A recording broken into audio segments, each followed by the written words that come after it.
Assalamualaikum warahmatullahi wabarakatuh. Alhamdulillahirabbil alamin wassalatu wassalamu ala sayyidina Muhammadin wa ala alihi washabihi ajmain amma ba'du.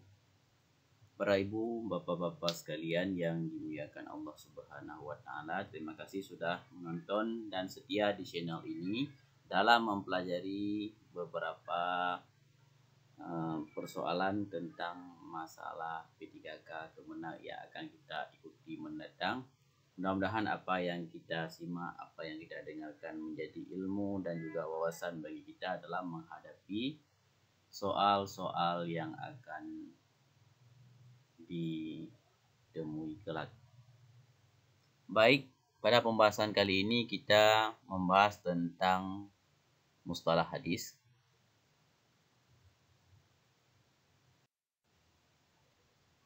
Kita mulai dengan membaca Bismillahirrahmanirrahim. Soal yang pertama. Hadis yang bersambung sanadnya, yaitu bahwa setiap rawi menerima riwayatnya dari orang yang di atasnya, syekh atau guru, dengan cara pengambilan talaki ataupun tahammul hadis yang mu'tabar. Seperti sama mendengar, arat membaca di depan syekh, ijazah dan lain-lain adalah pengertian dari A. Hadis sahih, B. Hadis mutawatir, C. Hadis mu'an'an, dan D. Hadis hasan. Hadis yang bersambung sanadnya adalah A. Hadis sahih. Soal yang kedua. Perawi hadis sahih yang juga harus memiliki sifat thabit, yaitu kemampuan menyampaikan hadis kepada murid-muridnya sebagaimana yang ia terima dari gurunya, baik daripada hafalan atau dari catatannya.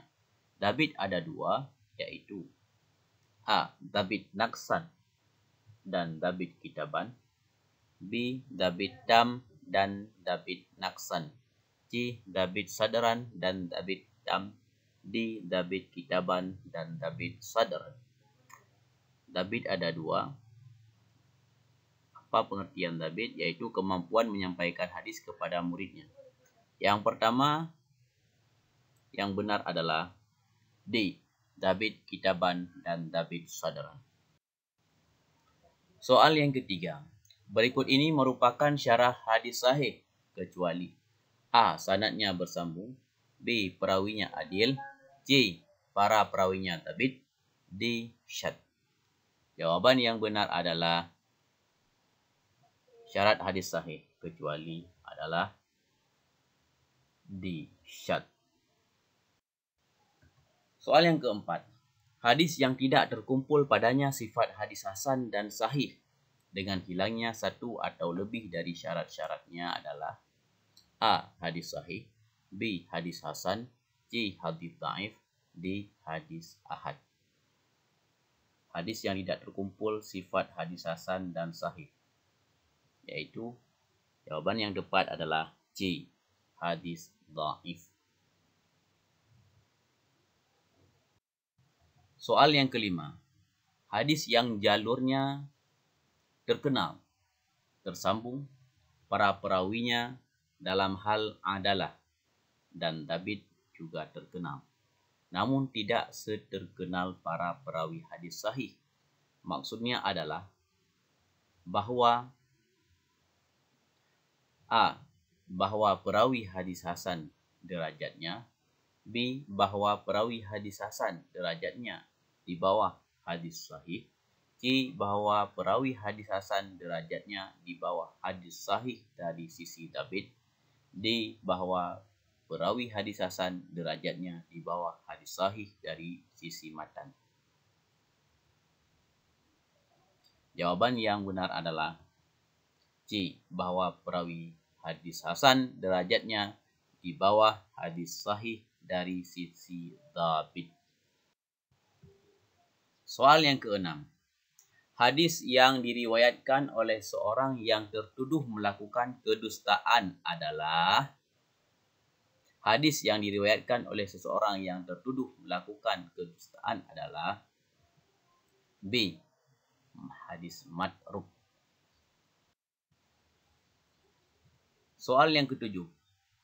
Penilaian positif yang biasanya disematkan para periwayat hadis yang kualitas kedabitannya kurang tetapi memiliki keadalan yang bagus dan hadisnya dapat diterima. Namun istilah ini juga kadang digunakan untuk merujuk pada periwayat siqah adalah A. Tadlis, B. Madruk, C. Saduk, D. Usul. Jawaban yang tepat adalah C. Saduk.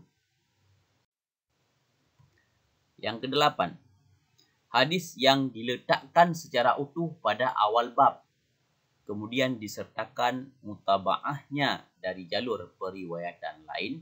Menurut beberapa ulama, hadis yang terletak dalam usul ini biasanya diriwayatkan oleh periwayat-periwayat siqah. Sementara itu, mutabaah biasanya diisi oleh periwayat-periwayat yang berkualitas di bawah siqah adalah A. Hadis tadlis, B. Madruk, C. Saduk, dan D. Usul. Jawaban yang tepat adalah D. Usul. Soal yang ke-9. Keahlian yang dimiliki periwayat hadis yang menisbatkan sebuah hadis tidak kepada sumbernya langsung. Hal itu dengan pertimbangan bahawa sumber langsung ini dinilai tidak terkenal atau dhaif. Hadis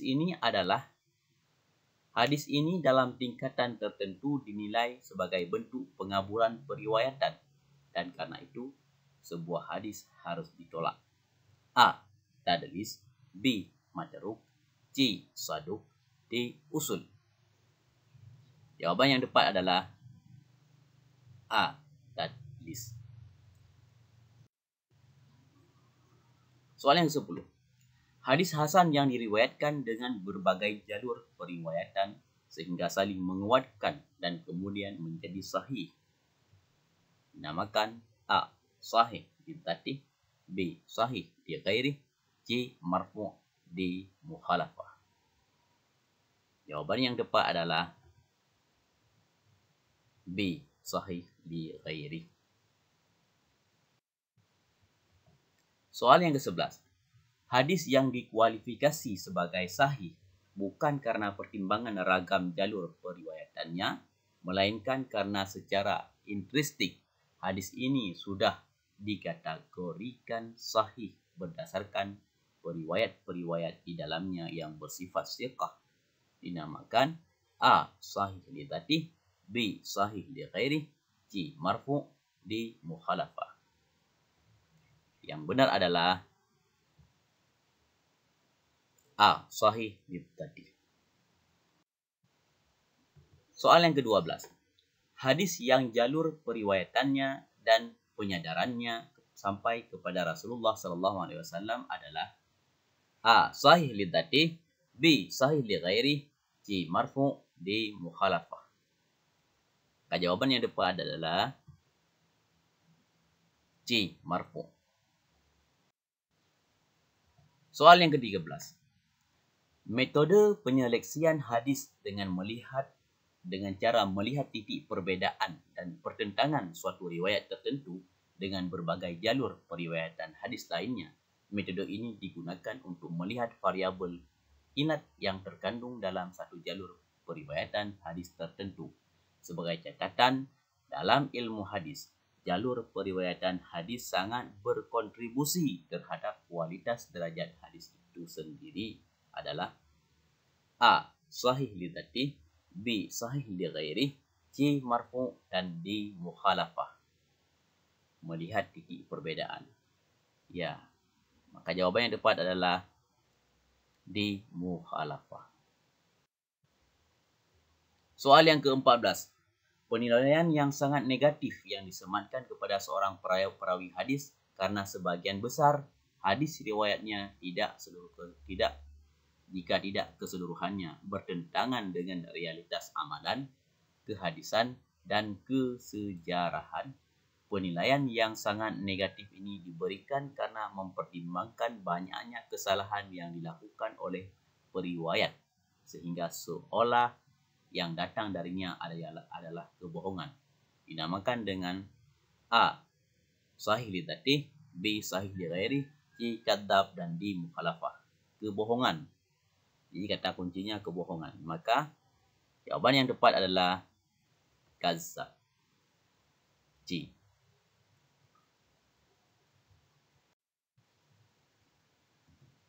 Soal yang ke-15. Keteladanan seorang periwayat hadis dinilai berdasarkan pada ketaatannya dalam beragama. Dinamakan A. Sahih li dzatih, B. Sahih li ghairi, C. Marfu' di adalah. Ya, jawaban yang tepat adalah D. Adalah. Soal yang ke-16. Keteladanan periwayat hadis berdasarkan pada kekuatan hafalan yang dimilikinya. Seorang yang kategori ini memiliki kesalahan super minim. Maka namanya adalah A. Sahih li dzatih, B. Sahih li ghairi, C. Dzabit tam, D. Mukhalafah.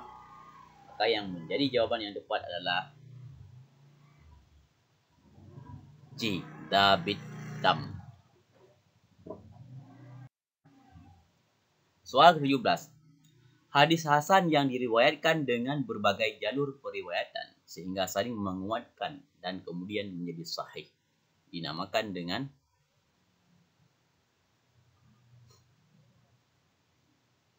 A. Sahih li dzatih, B. Sahih li ghairi, C. Marfu' di mukhalafah. Jawaban yang tepat adalah Sahih li ghairi. Soal ke-18. Sesuatu yang disandarkan kepada para sahabat Nabi Muhammad SAW adalah A. Hadis, B. Atsar, C. Takrir, D. Tabi'in kepada para sahabat Nabi. Maka namanya adalah B. Atsar. Soal ke-19. Keadaan Nabi Muhammad SAW yang mendiamkan, tidak mengadakan sanggahan atau menyetujui apa yang telah dilakukan atau diperkatakan oleh para sahabat di hadapan beliau namanya adalah A. Hadis, B. Atsar, C. Takrir, D. Tabi'in. Jawaban yang tepat adalah C. Takrir.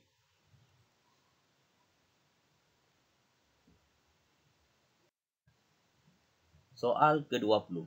Orang yang menyumpai sahabat, baik perjumpaan itu lama atau sebentar, dan dalam keadaan beriman dan Islam, dan mati dalam keadaan Islam adalah A. Hadis, B. Atsar, C. Takrir, D. Tabi'in. Orang yang menjumpai sahabat, kata kuncinya. Jawaban yang tepat adalah ya benar, D. Tabi'in. Sekian beberapa soal, mudah-mudahan dapat bermanfaat dan menjadi pembendaharaan bagi kita semua dalam terus mengikuti channel ini. Dan juga silakan Bapak Ibu lihat selain soal-soal ini di playlist yang sudah kami sediakan. Terima kasih atas waktunya. Hadanallahu wa iyyakum ajmain. Assalamualaikum warahmatullahi wabarakatuh.